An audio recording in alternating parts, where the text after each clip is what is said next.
Diogenes of Sinope. Nicknamed the dog for his lifestyle, Diogenes was described as a Socrates Ganymed. Bersamaan dengan Aristoteles, metode dan model dari filosofinya tidak bisa lepas dari ajaran pada Akademi Plato. Diogenes merupakan seorang yang karismatik dan memiliki karakter yang membingungkan. Diogenes menjadi sosok yang menginspirasi bagi the cynics atau para pengejek. Diogenes menolak komplikasi dan mekanisme kehidupan manusia normal pada umumnya. Diogenes memilih hidup dengan gaya hidup yang sangat sederhana.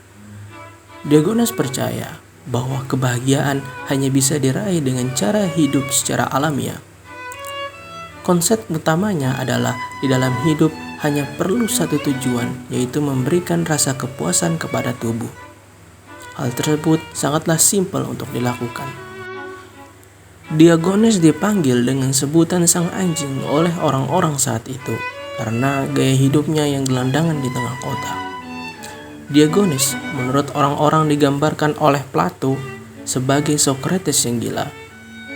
Dia menjadikan hidupnya hanya untuk minta-minta di jalanan kota.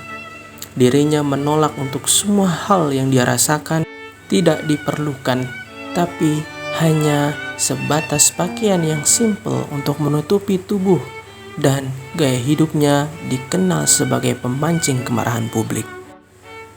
Diogenes suatu ketika pernah melakukan masturbasi di depan keramaian, hanya untuk menunjukkan bahwa begitu mudahnya hasrat seksual itu untuk dilampiaskan. Menurut Diogenes, menjadi tuan bagi diri sendiri atau menyukupi diri sendiri harus diupayakan dengan cara meraih kebahagiaan dan kebebasan. Namun, membutuhkan praktik yang terus-menerus dan melatih diri untuk menghadapi kemalangan di dalam kehidupan. Suatu prinsip dari filosofi Diogenes yang tidak disetujui oleh banyak pihak adalah harus melantarkan semua properti, kepemilikan, kekayaan, hubungan kekeluargaan, dan nilai-nilai sosial, dengan kata lain untuk minimalisir gangguan dari ilusi emosional dan segala pemicu masalah psikologi lainnya. Tapi untuk menjauhi semua gangguan tersebut masih dinilai belum cukup.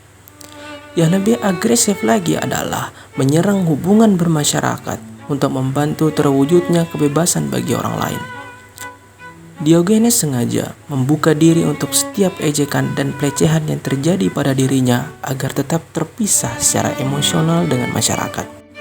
Filosofi yang dikembangkan oleh Diogenes telah disandingkan dengan ajaran-ajaran Oriental di dalam mazhab Buddhisme dan Taoisme. Konsep dan filosofi yang dibawa oleh Diogenes tidak bisa digunakan secara universal. Hal tersebut akan berakibat pada keruntuhan sosial masyarakat. Tidak hanya itu, hidup sesimpel Diogenes sangatlah tidak mungkin dilakukan oleh sebagian banyak orang. Filosofi Diogenes mengajarkan bahwa hanya satu yang menjadi nilai utama, yaitu menjadi tuan untuk diri dan kehidupan sendiri. Meskipun mendapat dikritik oleh berbagai filsuf sebagai seorang yang sinis terhadap kehidupan, keluarga, teman, nilai-nilai budaya, atau material juga bagus bagi setiap orang. Namun, hanya perlu satu hal yang harus diingat, bahwa menjadi tuan untuk diri sendiri atau hidup di dalam kebebasan merupakan suatu hal yang tidak dapat direbut dari diri setiap orang, di dalam kondisi bagaimanapun dan kapanpun itu.